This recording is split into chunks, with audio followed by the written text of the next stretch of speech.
Here we have, next up, we have UltraChurch, Ultrakill Cyber Grind soundtrack by Keygen Church.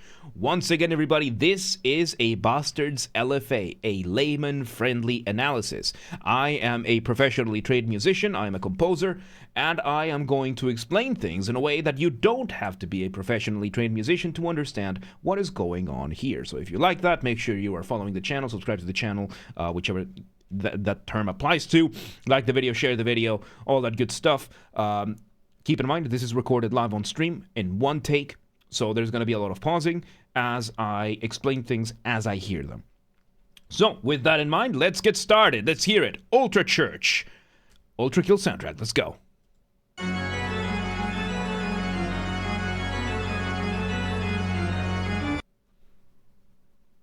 Five seconds in.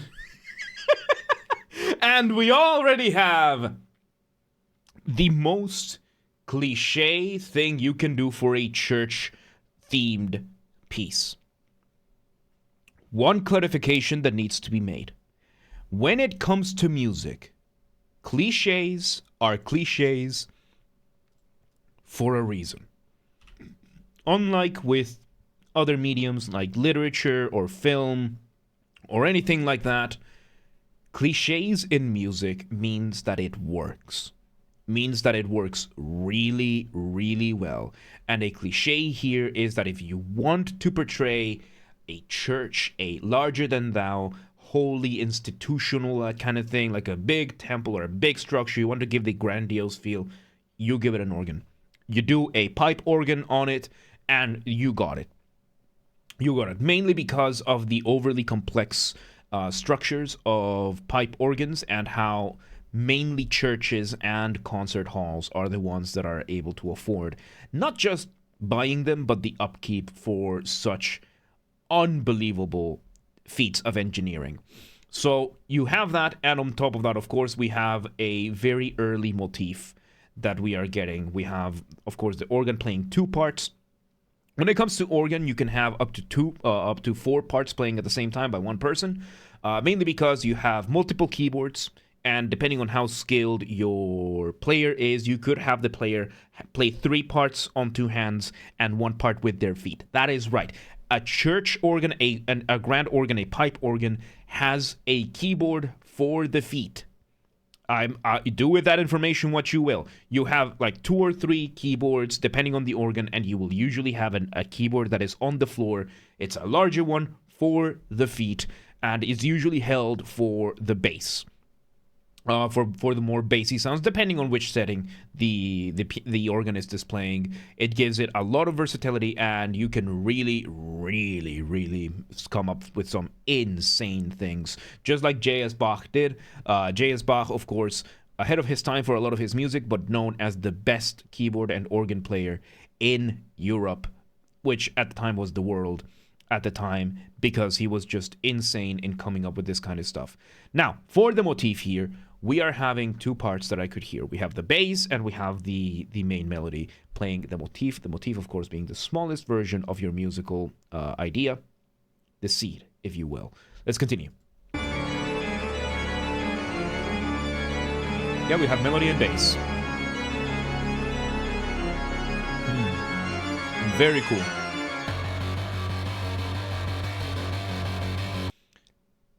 And we move from that organ to our MIDI guitar. This is not a regular guitar. This is not a real guitar being used. This is MIDI. MIDI, or nowadays VSTs or VSLs, virtual sound libraries, are digital versions of these instruments. However, Keygen Church and Hakita, the creator, Keygen Church, who is collaborating with Hakita for this one, and Hakita being the creator of Ultrakill and the composer for Ultrakill, they tend to go for old school MIDI. A lot of these will sound surprisingly like the samples used for the early Doom games, for the, like, you know, the Wolfenstein, all those different games. They sound older, they sound more retro, because they are. They go for that retro vibe for the guitars, mainly because the gameplay of Ultrakill is very, very geared towards the old games. Those like early 3D shooters that we used to have. Really, really good stuff. So we now have the transfer from that. Before that, I want to talk about something the organ was doing, which is sequencing. Sequencing is a form of motific development. I mentioned the motif. We had the motif being played on the organ, that arpeggiation. Arpeggiation, which is when you play a chord one note at a time. And it can be done out of order, which is what the organ was doing. That is what it was giving it that sound of hopping up and down. And when you have sequencing, which is a method used mainly for counterpoint and motific development, is that you will have a melody. For example, let's say this melody was going kind of like this. It was kind of going like this, and then it would repeat. It would just go back up and do the same thing. Now, when you do sequencing, instead of just repeating the track or the melody the way it was, you repeat the overall shape, but you move it up or down the scale. So you start in a different note in your musical scale, and you just play the track, the melody from there. Usually this is done in what is called stepwise motion. As I've explained a couple of times in a few other videos, but I'll explain that right now. Usually the musical scales we use for songs will have 7 notes. They will have 7 notes, and then they will repeat back up to what is called the octave. Again, I've said that chromatic scale has 12 notes, out of which you pick out 7 and you get your scale. And usually you will have this kind of thing. So your melody will have some sort of path through these. And if we take, for example, let's say the song, this melody here has a melody going from the octave down to 5, back to 8, back to 3, back to 8, back to 1. So let's just, for the sake of this, put this here. So let's say we had 8, 5, 8, 3, 8, 1. And this is our motif, right? So what we're going to do then, if we're going to do stepwise motion, is that we are going to have, let me undo that, let me just do the 8 to 5, back to 8, over to 3, back to 8, and over to 1. So if we're going to do stepwise motion, is that we're going to take that same formula that we applied here. So from 8, we were going back to 1, 2, 3, over to 5. And then back to 8, that's 1, 2, 3, back up. So if we do stepwise motion, we're going to do the same thing, but we're going to start it from either number 7 or number 2. In this case, it was going down. So let me put it this way. So now, instead of going from 8 to 5, we're going to go from 7 to 4. And then back to 7. And then instead of going to 3, we're going to go to 2. And instead of going back to 8, we're going to go back to 7. And then we're going to go back to 7 instead of 1. We're going to be doing this same thing. This is stepwise motion. You are applying the same formula that you were to the original melody, and you're just going to move that in the scale in the steps, where it's going to be either stepwise motion or leapwise motion. And leap just means that you're doing more than going to the next number right away. So a leapwise motion would be, say, going from 1/8 over to 3. So instead of 3 going 8 to 5, it would be 3 to 7. And so on and so forth. That is what the organ did at the start. It's a very, very effective, simple way of developing your melody. Let's see where he takes it. We have those MIDI guitars. Sounds so cool.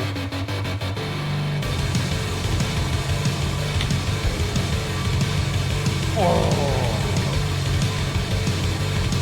Okay, so now we went from having the guitar, the organ giving us this grandiose, super just majestic, almost like overbearing, overwhelming divine-esque, but still commanding presence down to the individual. We're looking now down on the soldier. This is tough. This is grimy. The riff, in this case, the guitar is playing a riff, which, as opposed to a motif, it's essentially the same thing. But a riff is usually a form of accompaniment. Accompaniment means you are in the background. You are going to be behind something else. There's going to be another melody. So it is perfectly possible for you to have a motif with a riff with a drum beat down below. In that order, it is perfectly possible to have that. It is perfectly possible to have multiple riffs. It is perfectly possible to have multiple motifs. But usually in the sense of hierarchy, the motif is usually going to be the part that gets the most focus, the part from which everything else is written around from. The riff is usually used as a tool to build things around with. So it can be a bit confusing. One thing to keep up in mind with music, a lot of the terms can be interchangeable. A lot of the terms can have overlapping things. A lot of things can have overlapping things, and a lot of things can be apparently or logically contradictory because they were made by musicians. Never ever ask a musician to name something or to organize something. Never. Always get somebody who's able to organize things well, to organize things. If you ask a musician to organize something, you're going to regret it. All right? Because this is how these terms are made. This is the terminology that we deal with as musicians. It's confusing, it's overlapping, it's overbearing, it's contradictory, it makes very little sense, and that's the logic that we have to use in our day-to-day. So that's a bit of a, sidetracking, but there you go. Let's continue. And there we go.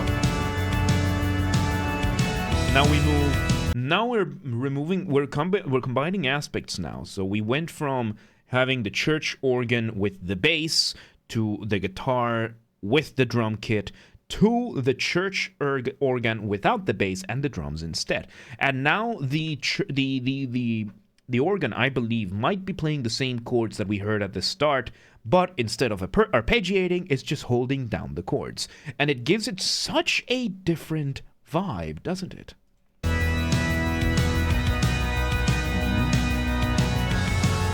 Yeah, I think it's the same chords.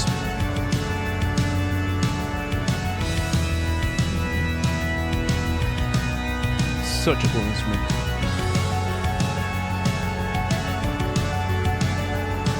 And now we have what I think is an inversion of the motif from earlier. So when it comes to motific development, we had, what was sequencing? That was one thing that you can do. Something else you can do is inversion. Inversion usually means, let's say our motif was roughly this shape. Now, it's going to be this shape. It's going to be the same thing, but flipped upside down. That is inversion. You flip it. And that's it. You can have inversion with sequencing. You can have inversion with elongation, with reduction, all that kind of stuff. There are many, many things you can do. And in this case, it seems we went from sequencing the motif to inverting the motif. So now the motif, instead of playing downwards, it's playing upwards. This is an easy term. It's one of the simpler terms to understand because it's very straightforward. It's very, very straightforward. And then you get to 12-tone music, which, no. So let's continue. And we have what sounds like yeah, it sounds to be either a piano or a synth. I think it's a piano. Which is a very interesting choice on top of an organ. Because usually the organ, you don't want to have more than one keyboard instrument in your ensemble at the same time. Like, it's usually you're going to have the organ play, then the organ stops, and then the piano plays, and then the piano stops, and then, like, I don't know, the harpsichord or the clavicembalo or something like that. It's probably a synth. It sounds like a synth with a piano. It sounds like a synth, like partially a synth sample with a piano sample. So we have that combination, but it gives it this sense of scaling, because the organ, as opposed to a piano, even a grand piano, is nowhere near the size or the loudness of an organ, or especially a pipe organ. We are going to have, like, the pipe organ can take half a building worth of space, while a grand piano can take half a room of space. Like a grand piano could probably fit in this room, kind of. An organ would take the entire house that I live in to just fit the mechanisms that go in it, not to mention the pipes. So now that we're pitting them both together, not only are we getting the organ playing the chords, first it was arpeggiating the chords, stepping back and forth, leaping back and forth, now it's just floating. Now it's just floating. It's doing what I like to call the flying melody.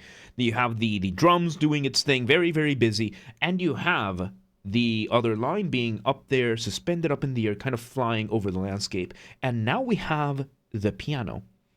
That's what usually only churches have them, and concert halls, yes, because of the space and money it takes not only to build them and maintain them, but to just store them. Yeah.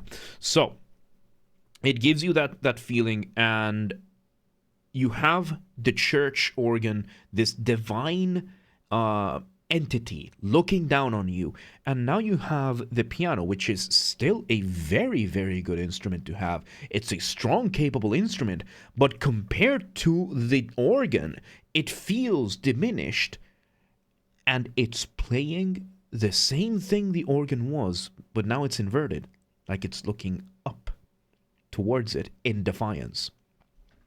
I like that. I like to think that, yeah. So it's a variation inverted. We have the sequencing. Back we go.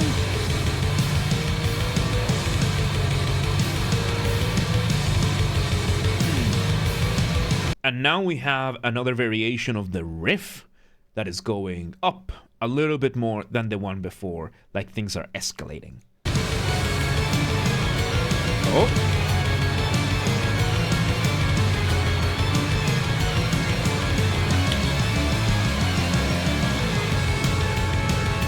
Interesting little intermission over there, like kind of like a bridge.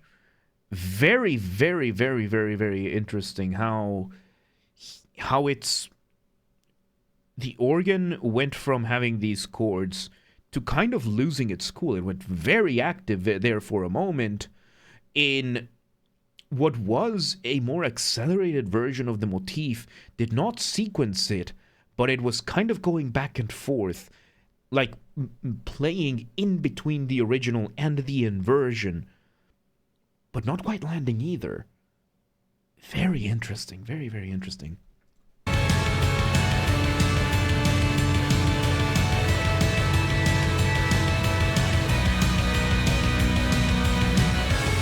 Got the chords again. Very cool.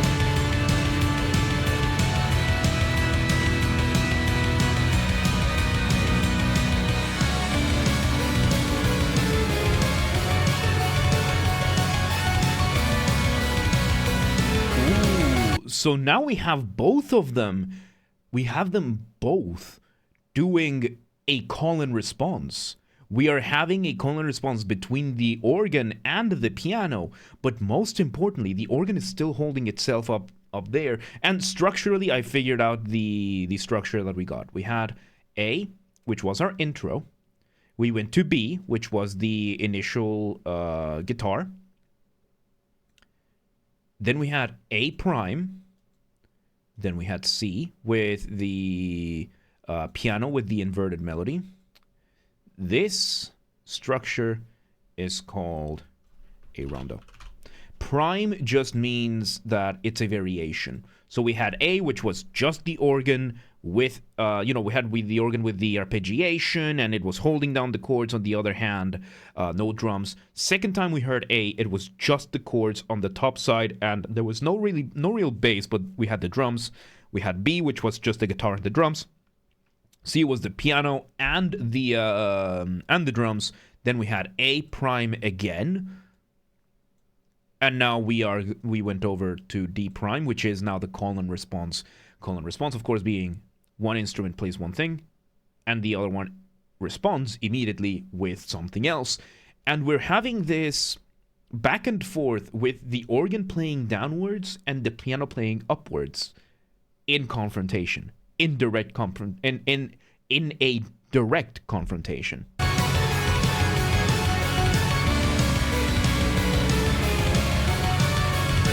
Really cool.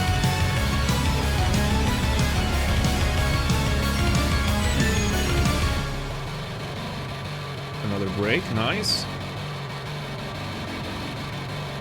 I think it's going back to the original riff.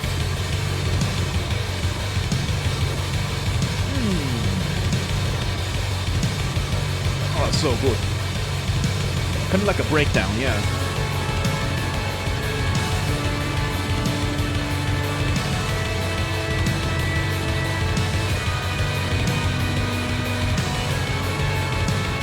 This is where we're at. MIDI or not? Oh, yeah. And that's the cool part. That's the coolest part about UltraChurch and Hakita. It doesn't matter that it's MIDI. It's still heavy as hell. Mainly because these samples for the drums here are incredible as well. Like, they're very, very high quality drum samples, as opposed to the MIDI samples of the guitar. But the guitar samples are made to give it that retro aspect. The rest of it has been extremely high quality samples. Really, really cool. But yeah, we have a rondo going on. We went from A to B, from A prime to C, from A prime to D, and now a double prime. It's a second variation of the rondo. You can have as many primes as you need in a piece, especially for a rondo if you make it more and more and more complex. So let's hear it. This is what they come. There you go.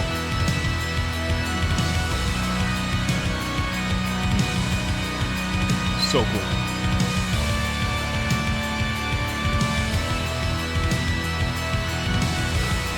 And yeah, now that we are in the double prime, the sequencing is going upwards, and there's a melody there, another variation. Now this time it's a completely, not entirely a completely new motif, but it is what is kind of like an elongated motif without some of the aspects, without the jumping. It's a really, really cool thing. And by the way, elongation, of course, we have elongation, and the opposite is reduction. Elongation just means that you are taking something that lasts a certain amount of time and you proportionally make it longer. And reduction is the opposite. Just making sure that that is clear. So if we have let's say we can have reduction and elongation, and if we had elongation in this sense, let's say we have this part of the riff of the motif. Sorry. So we're gonna cut the motif, and we're gonna take this bit over here, this bit over here, this bit over here, and we're gonna elongate it. So instead of having this shape, now we're gonna have this shape. It's elongated proportionally, and it is now almost an entirely new idea. The amount of things you can do with a single motif is insane. UltraChurch, really good at motific development. Hakita, absolute genius when it comes to motific development, and we're seeing it play over here. Because despite the fact that we keep coming back to the A section, we are still seeing a lot of variation. It's still mostly the same. It still holds a lot of the same elements, but at the same time, it doesn't. So 30 more seconds. The drums are slowing down a little bit too. There's the piano.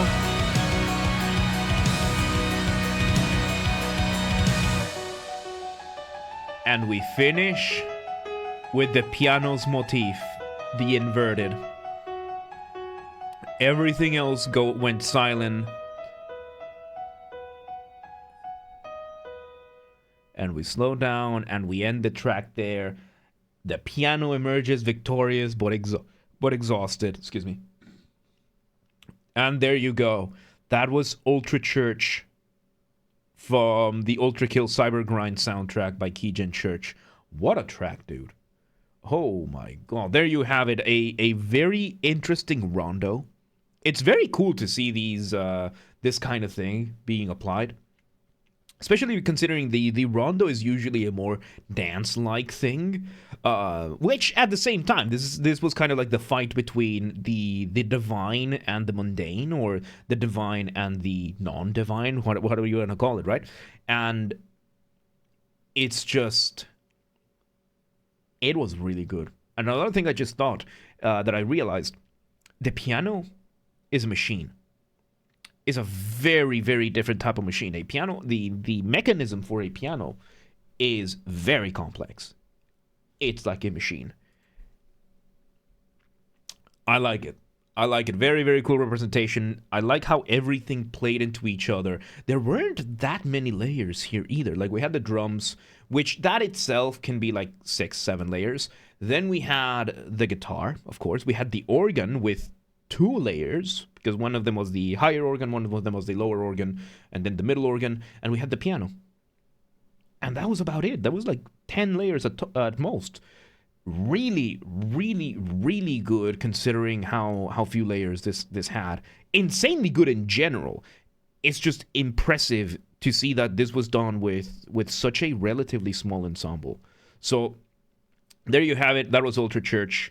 Really good track. Once again, everybody, this is a Basterd's LFA, a layman-friendly analysis. I'm a professionally trained musician. I'm a composer, and I hope I have explained things in a way that if you're a non-musician, you can understand what happened here musically. If you liked that and you're watching this on the video, make sure you're subscribed to the channel, that you like the video, share the video. And if you want to request a song and you're not watching this on the live stream, make sure you drop a comment with what track you want us to do next. Game soundtracks only, original soundtracks only. And yeah, go follow the channel if you want to catch up one of the live streams. Schedule is on the Twitch channel as well as on the Discord. Shows the schedule on your local time zone. And there you go. There you go. Really, really cool stuff. UltraChurch by Keygen Church. Absolutely wonderful. Absolutely wonderful. But yeah, let's move on. Let's move on.